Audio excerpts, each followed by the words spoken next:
Today we're going to fix a grip button repair. This is actually one of the easiest repairs that you can do at home. If you've got this issue where your grip button just won't stay in, or if it's staying in too much because it's stuck there, we're going to show you how to fix it. We're going to start with simple disassembly like we do with all of our controllers. I'm going to take my pry tool here and I'm going to take the faceplate off of the controller. After that, we've got a bunch of screws to take out, so we'll do those next. You don't have to take these out in any specific order, by the way. You can just kind of start taking out screws. But they do go back in specific places, like this one's extra long and you don't want to put it in the wrong spot. There's a few screws inside the battery compartment, so we'll take those out too. All right, now that I got all my screws out, I can start taking this controller apart. To start taking apart, we're going to take the ring off first. We get a finger underneath here, and then we're going to peel it around just like an onion. And it pops out. Easy peasy. A little bit of extra adhesive there. And then for the second part, we're going to take out this grip portion here. We're going to lift up on the front, and we're going to pull that away.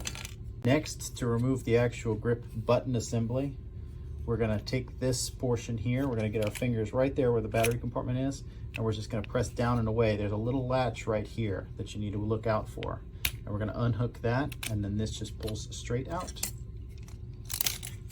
Now you can see exactly why that broke off.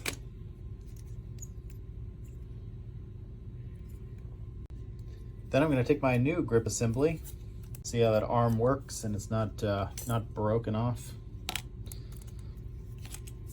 And then we're going to put it back in place, and we're just going to go in reverse order.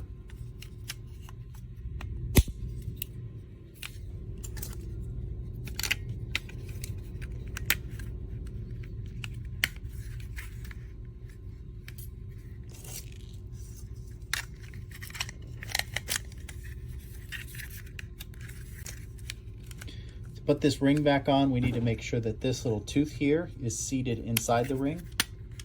And then looks like we're firm and in place there. And then I'm going to work my way around the ring to make sure there's no slack in it, no space, and then press that down in the center. That was an easy one. Sometimes they're a little tougher than that. And then we're going to put our screws back in.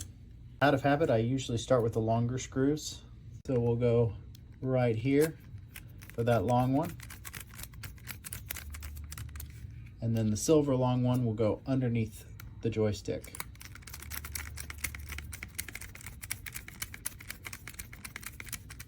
And then we'll just do the rest of our screws normally. The two little screws at the top, or the two little screws, go at the top. So there's two slightly smaller screws, and then we're just going to put them in these top holes. One thing to look out for, this looks like a screw hole right here, but no screw goes in there. Whatever you do, if you're doing a repair at home on your controllers, don't put a screw here. There's the access straight to the motherboard is right here.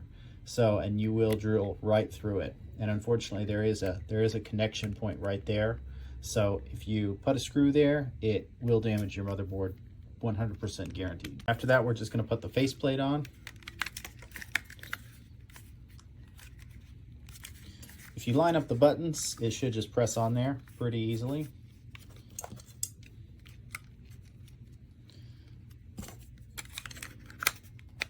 And then it's good to go. I just want to say I really appreciate everybody who's been liking and subscribing and commenting on our videos.